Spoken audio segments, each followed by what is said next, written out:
A new documentary is about to begin in cinemas in Australia, a film called Beyond the Reef. And it's my great pleasure to be speaking to the director of Beyond the Reef, Luke Wheatley. Luke, welcome to Movie Metropolis. Thank you very much. It's a pleasure to be here. Good to talk to you. Now, this 70-minute exploration of the Great Barrier Reef and somewhat beyond is hosted by, is it Shuang Hu?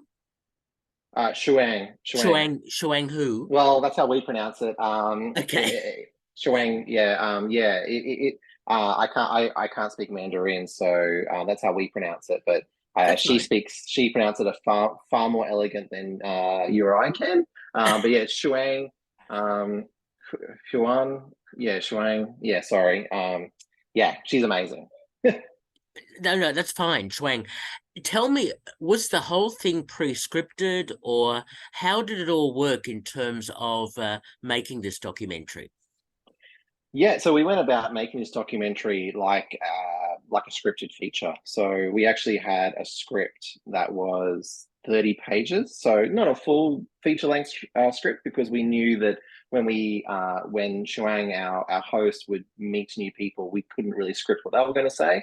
But a lot of her dialogue was scripted because we want to make sure that we could really tap into her acting ability because she's such an amazing actress that we wanted to give her certain times throughout the film and beats that we knew that would actually get out her performance. So yeah, a lot of it was scripted. And then we would work with Shuang before every night before we'd shoot the next day, we'd go through the lines and we'd talk about what we're going to do. And then she'd add her kind of little bits of flair into it. But yeah, so really wanted to kind of tackle it because a lot of documentaries they have many weeks to film, but this was a quite a short film production, like any scripted feature. It was 3 weeks, 3 to 4 weeks shooting, and so we wanted to make sure that everything we got was going to be usable. But also because we're shooting such high resolution, shooting in 8K and out in the wilderness, data was a big problem. So, well, I shouldn't say a problem, a concern that we had to think about. We couldn't just keep rolling because those data cards would fill up pretty quickly if we just kept trying to do a lot of ad lib stuff. So, we're in the middle of the ocean. We need to make sure every shot counted. So yeah, we scripted it up. Okay. How did you find her in the first place? So, funny story. I was filming a travel series called The 48-Hour Destination, and it was a travel show that we did 2 seasons, and I was the creator and director for a lot of those episodes. I created the series with our team of Kristen Bonner was part of that as well, and we were filming in San Diego. No, sorry, beg your pardon, San Francisco. And we were coming home and we decided to have a rap party in LA, one of my favorite hotels in LA. And because we had an overnight to fly back to Australia. And our DOP said, "Oh, do you mind if I bring one of my friends along to this rap party?" I'm like, "Yeah, of course. It's going to be a pretty low key event. Absolutely. The more the merrier." And he brought Shuang. So we met this Shuang at this rap party who had just pretty much been in LA just for a little while, and she was trying to kind of make it in the comedy scene and acting, and we kind of like had a friendship. So when this kind of came up and we were looking for the host, she was kind of like top of my list. Okay. Now, this film is part of the Steve Jaggy company in terms of the wealth of their productions now that are being made. So, is this documentary also attempt to diversify the sorts of films, especially family-based films, that Steve Jaggy wants to make? Well, that's a good question, and I can't speak too much on Steve Jaggy's company, but I think it was a co-production between In3 Production, which is myself and Becky Adams, and Steve Jackie Company. And Steve certainly saw the idea that we kind of came up with, and I think Steve is a fantastic creative person, and he saw an opportunity. And I think it kind of mixes his biggest passions, which is diving. It's adventure, and I think we kind of like tapped into that, like unknowingly to me at the time. We tapped into his passion. And I think Steve is the ultimate kind of finder of fun and adventure, and also in, I'd say in Australia, one of the biggest risk takers. I mean, it's a risk doing a documentary at this level, and he kind of took it and ran with it. So I think as a company, Steve Jaggy company are always looking for stories to tell. I mean, they do a fantastic space in that you know, the romantic comedy space with their movies. Dive Club was a hit for them in that like kind of young adult you know, series, and they did a few films in that as well. So I think it's kind of a natural kind of like probably evolution for them, where you kind of balance this family oriented documentary, you know, with all the kind of aspects of what they're really known for: beautiful locations, diving, adventure, and high quality production. Sure, sure. What would you see as the target audience for this documentary? Yeah, we set out to do a documentary that targeted primarily females, and primarily females between probably 6 to 12. We thought that was a really good target audience because there's not a lot for that age group in this space. And so we felt that this is a show that in the cinemas, you know, grandparents to the parents to the kids can all go along, enjoy a really fun movie, goes for 70 minutes. It's G-rated, so you know there's going to be no issue there, and everyone's going to get a laugh out of it, and they have a feeling of fun and adventure. And I think, I mean, if you look at the world at the moment, and it has been for years now, you know, we've been very kind of closed off, and a lot of things we talk about is negative, and we try to do something that was positive. Even talk about the reef in a positive way, because at the end of the day, we want to make films that are entertaining and 70 minutes of fun. Okay, very good. Now, the film is shot, as you've mentioned, in 8K, so the images look quite stunning. Is the aim to have it screening in cinemas that have large projection opportunities like VMAX or IMAX or anything like that? Yes, correct. Now I'm not the distributor, so I probably get this all wrong and get in trouble. But it absolutely was designed to be seen in VMAX or the equivalent. I don't know what they're called for Greater Union, but the equivalent of those big screens. The bigger screen you can watch it on, the better. And also it has been Dolby 5.1 sort of certified as well. So not only do you have this beautiful vision, you also get this amazing soundtrack that goes with it. Which is beautifully composed music. Ak, our composer, did such a beautiful job. And then we also worked with Definition Sound, who did a lot of the Atmos with our sound guys. You know, so you have this beautiful composed music with this Atmos mixed with this 8K vision. You know, it really does deserve to be seen on a big screen. So yeah, and I believe it's in cinemas, at those cinemas with the big screens. Okay, very good. Now, I always wonder about issues that happen during filming, especially if one of the turtles goes mad or the or the crocodile goes under attack, or Shuang is attacked by something or other. Were there any issues at all during the filming? Um, so yeah, we worked in probably, you know, one of the most wildest places in the world, you know. So of course some things are bound to happen. We had a very safe and secure set, luckily, because we also, you know, safety first. But I would say the one thing, the turtles that we found, you know, one of the things we really wanted to capture were turtles. Turtles are really important to the ocean. They're really important to the Great Barrier Reef. They are the kind of beacons of, is this ocean, is the reef well, or is the reef sick? If the turtles are sick, there's a problem. So we really wanted to find turtles, and we only had so many days out in the ocean, and the clock was ticking for us to find a turtle. We went on probably 9 dives and no turtle, and we're like, and you know, we found a turtle at the end, and it was the last dive for the last day. We found the turtle, and the sigh of relief of we found a turtle. Um, our DOP Christian Miller, who was underwater, funny enough, we found the turtle just by swimming, and we're like, "It's a turtle!" And our DOP got them, and Shuang got right up to the turtle. It was really close, And when he came up, I thought I don't know what he'd shot because I can't. There's no monitor or a split that I can see when you're underwater. You got to give everyone freedom. And when he came up, he handed me the camera and he said, "There's gold in this camera," and it certainly was gold. It was amazing. And then the funny thing was, once we went onto the yacht and did some other things, we saw so many turtles. So it's one of those things like no turtle, no turtle, and then we saw heaps. So we were very lucky, but no, outside of that, it was pretty uneventful, really. Okay, all right. Now you've No, made I will say one more yes, go on. thing. Sorry, I will say one more thing. The whitewater rapids was it was a concern for Shuang. She'd never done whitewater rafting before. It's pretty wild. It's a pretty kind of rough rough river.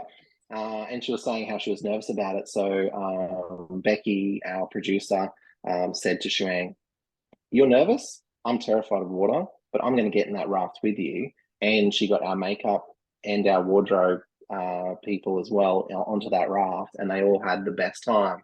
And I think that was something that really showed the camaraderie of the team. You're like, "Oh, you're nervous? We'll get in with you. Well, let's all go do it." So they all started off terrified. Well, Becky and Shuang started off terrified, and then as we got further along, they were, couldn't help themselves but laugh. Very good, very good. It all worked out. And as you've already Yeah. mentioned, you found some interesting people to guide her through the various stages of her exploration of the reef, and I suppose getting them to say the right things, I suppose, and also with that environmental theme that is very strong throughout the film. Yes. The people we chose were chosen because they were experts in their field. We have an amazing marine biologist.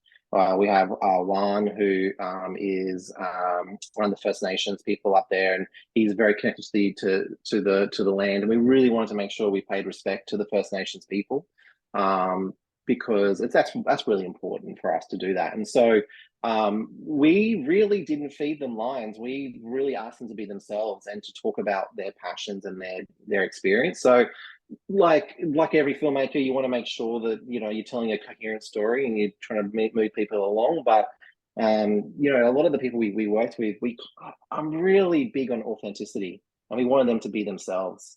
So yeah, that's probably the one thing I would say. We let the camera roll and we let them sort of talk as they would, because authenticity is a buzzword and people use it all the time. But when you do it properly, and you can see it in them. They're not acting. They're just being themselves. Yeah, yeah. So, Luke, you've made other documentaries and television programs, largely nature-based, I think, from what I've seen, or a mixture of Yeah, different. mixture. Yeah. Yeah, yeah. So we did I did 2 seasons of the 48-hour destination, which is a travel show. We did it with Flight Center, which was amazing. Um, I mean, so lucky to be able to do something like that. Or obviously all before COVID. And then Becky Adams and myself, we made a documentary called Plant Delicious, which is about a vegan chef, an Argentinian vegan chef who was still getting Michelin stars, even though everyone said don't do it. We did this like as in they told him not to do a vegan meals because he won't keep his kind of his quality up, and he did. He proved people wrong, and so we did a documentary on him, which is on SBS, and then we've just recently done a documentary on. Funny enough, it all comes back full circle: travel and COVID, and how COVID affected Flight Centre Travel Group, and how they navigated out of almost financial ruin. How very interesting to hear It that. hasn't come out yet. It's about to come out. So that's basically your next project that's about to be released. Yes, it's completed. It's only a 30-minute documentary, and it will be completed. And then we have we have a few projects now in the pipeline. Okay, very good.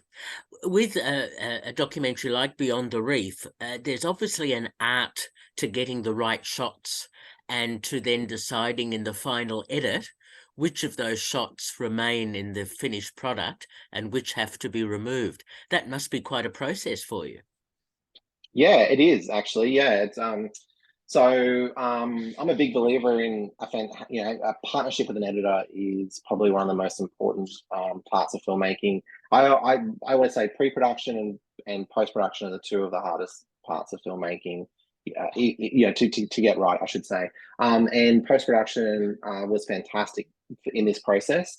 So what we would do, myself and the editor, and also we were editing during a lockdown, so I couldn't even sit with our editor. He would send me things and we would virtually talk on Zoom to like talk about like scenes.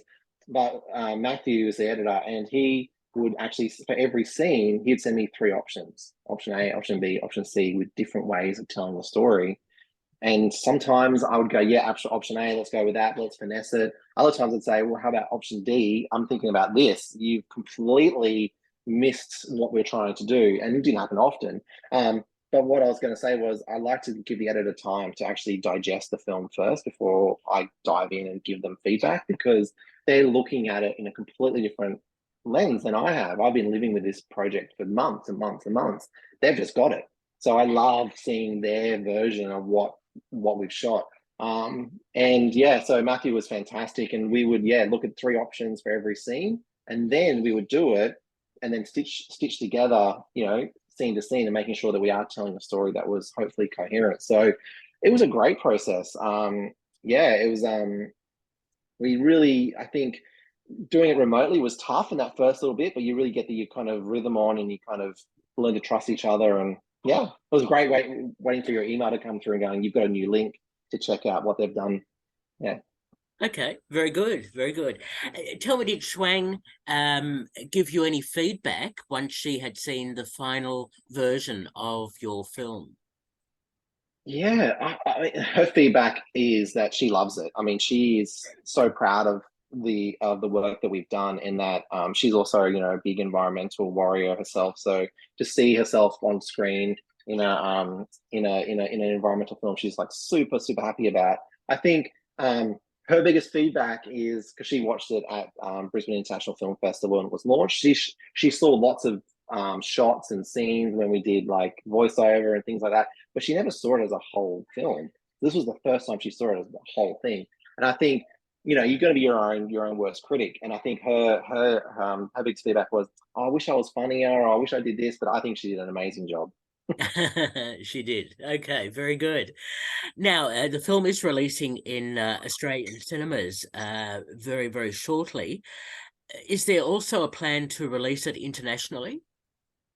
Yes, there is. And again, whatever I say will probably be wrong, but I know the Steve Jaggy company are like, yes, they're looking at, there will definitely be cinema releases in other parts of the world, and then streaming networks and other kind of avenues.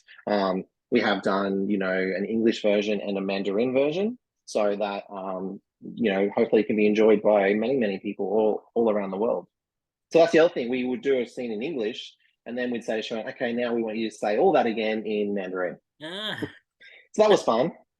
And I don't speak Mandarin, so I'd be like, is that good? I would just go off how she was like. I didn't know what she was saying. And I wouldn't know if her like intonation was correct, but I'd at least go, how she was saying it, or it seemed fluent. Yeah, that's what and we'd move on. What an interesting process. Okay. Yeah, that was weird. Very good. So, Luke, I'm quite intrigued. What attracted you to being a filmmaker in the first place? Wow, what attracted me to be a filmmaker in the first place? I've always loved films, and I've always wanted to tell stories. I think I've always been a storyteller. Someone asks me a question, I don't just answer yes, no. I always answer with a story. So I think that's always been inbuilt with me. I grew up in an environment that was very open to, not going the normal path in the world. When I was about, I think, 7 or 8, my parents decided to pack up and go live on a boat, and we cruise around the world on a yacht for many, many years. And I think that instilled a sense of, freedom. And my stepfather was a cinematographer, and so he's a very, very, very good cinematographer. So I think I always grew up behind the lens and learning things. And then, I was very lucky that I that I got to get a job in acquisition. Oh, I started off in marketing in films. So I started off in marketing in films for Magna Pacific, which was one of the biggest independent film distributors in Australia and New Zealand. I worked my way up to being the head of acquisitions there. So I was reading, 2 to 3 scripts a day and buying films, for all across from all different places around the world and going to film festivals. And I started getting that like kind of filmmaking buzz because I was reading scripts and I think it's just this natural progression. I had done a lot of marketing. I then just kind of slipped into doing it myself. And I picked up a camera, started filming and learning myself. So I never went to school filmmaking. I just picked up a camera and learned the camera, learned editing, and then slowly but surely made a lot of YouTube clips, did a lot of things on YouTube, and then pitched this crazy idea to make a travel series. And everyone kind of said yes. And I went off and did the pilot. We shot that in 48 hours. We pretty much shot it, and it was called that's what we call it, the 48-hour destination. We shot the pilot, and then I literally sent an email to the CEO of Channel 9, Channel 7, and Channel 10 and said, "Hey, I've got this new idea of a travel show. You should pick it up." And the CEO of Network 10 responded and said, "Come down to Sydney." So I went down to Sydney. They picked it up, 13 episodes, and I've kind of been doing it ever since. And it's just been this evolution of, moving away from marketing or using my marketing knowledge and turning into films. How interesting. What a process that you've gone through. That sounds terrific. I could probably talk about that for a lot longer. We can make a film of it. But Yes. but just relating to that, are there any particular films or filmmakers that might have been useful for you as a template in terms of how you perhaps make your films, including Beyond the Reef? Yeah. Look, there's a lot of filmmakers that I admire, that's for sure. And I think that I grew up on the Cannon films. Remember those Cannon films? They would do all those amazing action films with Van Damme, and I grew up loving just like those kind of films, and like filmmakers that I really tried to not do something that other filmmakers have done. That was one thing for Beyond the Reef, and even for Plant Delicious and other things. I've always acknowledged and I love filmmakers. I mean, Quentin Tarantino is an amazing filmmaker. I will watch any of his films. The director of Dune and his film Incendies is one of my favorite films of all time. I can never say his last name, Dennis Villeneuve. Villeneuve. Sorry, so I Yep. can't say it. So Dennis Villeneuve is an amazing filmmaker. Sicario, Dune, all those films are amazing, and I could never try to do what they do. I don't think so. I think reached for that, and my goal has always been to tell a story that's entertaining and that can stand on its own in its own space. And I think there's like I watch a lot of things, a lot of things on Netflix and Amazon and Disney. I just watched Andor, which was such an amazing TV series on Star Wars. Like I was kind of like almost over Star Wars, and then this series comes out, and it just absolutely blew my mind. And like a tight script, beautifully shot and really well acted. And I think if I look at those three things, a tight script, beautifully acted, and really well shot, they're the three things that I really try to emulate in anything that I do. Sounds good to me. Well done on that.